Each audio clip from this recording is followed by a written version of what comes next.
Baiklah teman-teman, di sini saya akan menjelaskan tentang lingkungan hidup alami. Lingkungan hidup alami adalah lingkungan hidup yang terbentuk dari proses alam tanpa campur tangan manusia.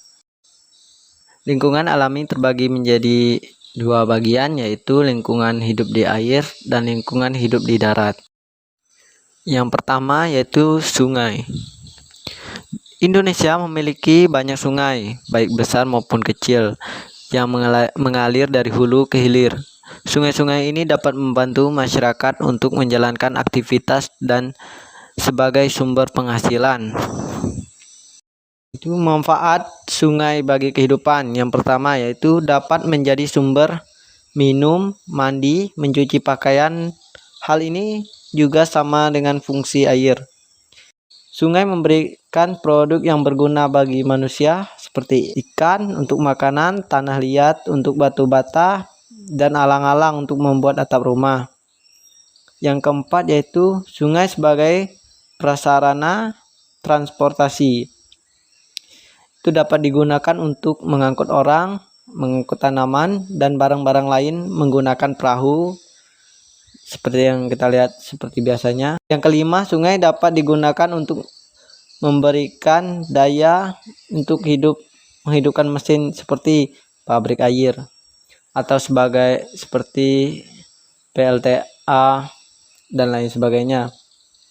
Yang keenam, sungai dapat digunakan untuk rekreasi atau olahraga sebagai berenang, berperahu, memancing, dan hanya berjalan-jalan di tepi sungai. Ada beberapa di Indonesia yang sungainya menjadi tempat wisata. Yang kedua, lingkungan hidup di air yaitu seperti danau. Danau terbentuk secara alami di tengah daratan berupa cekungan air yang sangat luas. Di Indonesia, danau dijadikan sebagai objek wisata, sumber mata air, serta tempat tinggal hewan dan tumbuhan. Manfaat dari danau yang pertama yaitu mengendali terjadinya banjir. Yang kedua, muka air tanah menjadi lebih dangkal secara umum. Yang ketiga, sumber air irigasi. Yang keempat, yaitu lokasi untuk membudidayakan ikan. Yang kelima, sebagai objek wisata dan prasarana olahraga bagi manusia. Yang ketiga, lingkungan hidup di air yaitu lautan. Sebagai negara kepulauan, Indonesia dikelilingi banyak lautan di dalamnya. Hidup berbagai jenis hewan dan tumbuhan. Lautan ini dibagi menjadi tiga, yaitu pantai yang membatasi daratan dan lautan, selat yang membagi dua pulau, dan samudra, wilayah yang sangat luas. Manfaat lautan bagi manusia itu banyak. Yang pertama yaitu menyediakan oksigen. Manfaat laut bagi manusia yang pertama adalah menyediakan oksigen untuk bernapas. Ya, artinya yaitu sebagian besar oksigen yang ada di bumi ini diproduksi oleh laut. Yang kedua yaitu mengatur iklim. Lautan menutup sebagian besar permukaan bumi, artinya sebagian besar sinar matahari yang jatuh ke bumi diserap oleh laut. Tidak hanya itu, air laut memiliki kemampuan merangkap panas dari atmosfer, sehingga air laut berperan penting dalam penyerapan panas dan pengaturan iklim di bumi kita. Manfaat laut selanjutnya adalah menyerap karbon dioksida atau CO2. Seperti yang kita ketahui, karbon dioksida adalah gas rumah kaca yang merupakan pendorong utama pemanasan global, sehingga penyerapan karbon dioksida oleh laut dapat membantu mengurangi efek rumah kaca. Yang keempat yaitu transportasi. Manfaat laut bagi manusia selanjutnya adalah transportasi. Laut menyediakan transportasi bagi manusia, baik untuk berpergian ataupun mengirim barang dalam jumlah besar. Dengan adanya laut, kita dapat mengangkut barang dalam jumlah besar ke tempat yang jauh dengan energi yang lebih sedikit. Yang kelima yaitu sebagai bahan pangan. Laut adalah sumber bahan pangan yang melimpah bagi manusia. Laut menyediakan berbagai jenis makanan seperti ikan, udang, cumi-cumi, gurita, teripang, kerang, rumput laut, berbagai macam jenis makanan lain. Yang selanjutnya yang keenam yaitu lautan sebagai mata pencarian. Laut memberi mata pencarian bagi manusia, baik dalam sektor perikanan yang langsung memanfaatkan sumber daya laut seperti nelayan ataupun sektor transportasi dan perdagangan. Artinya, sebagian besar perdagangan, terutama perdagangan internasional, bergantung pada keberadaan laut. Selanjutnya yang ketujuh yaitu rekreasi. Manfaat laut bagi manusia selanjutnya adalah sebagai tempat rekreasi, di mana kita dapat menikmati pemandangan, makanan laut, mengamati fauna dan flora laut, serta melakukan berbagai aktivitas seperti memancing, berlayar, dan olahraga. Sebagai sumber bahan obat-obatan, selain menyediakan bahan pangan, laut juga menyediakan sebagai pembuatan obat-obatan, baik berupa obat-obatan tradisional maupun yang digunakan sebagai obat-obatan modern. Rawa terbentuk dari genangan air, baik secara alami maupun secara terhambat sistem drainase di daerah sekitar. Manfaat dari rawa yang pertama yaitu mencegah banjir dan memelihara aliran air. Rawa berperan sebagai spons yang menyerap air dari dalam jumlah besar ketika hujan deras atau adanya limpasan air yang besar. Hal ini tentu dapat mencegah banjir dan kerusakan yang mengakibatkan aliran air yang deras. Kelebihan air dalam jumlah besar tersebut dapat disimpan di rawa dan dilepaskan secara perlahan. Mengisi air tanah. Air yang masuk ke dalam rawa akan turut mengisi batuan akuifer dan menjadi air tanah yang kemudian dapat diambil manusia untuk berbagai keperluan dari mulai minum, memasak, dan sanitasi. Manfaat rawa yang ketiga yaitu memurnikan air.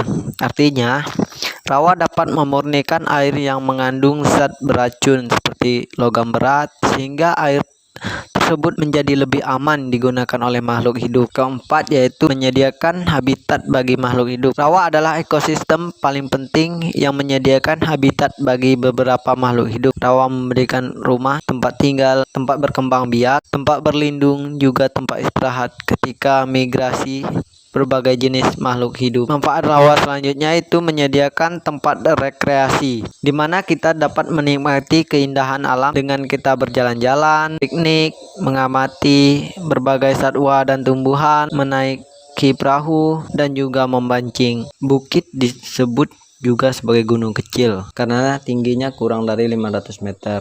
Puncak bukit terlihat lebih rata dan lebih landai dibandingkan dengan puncak gunung.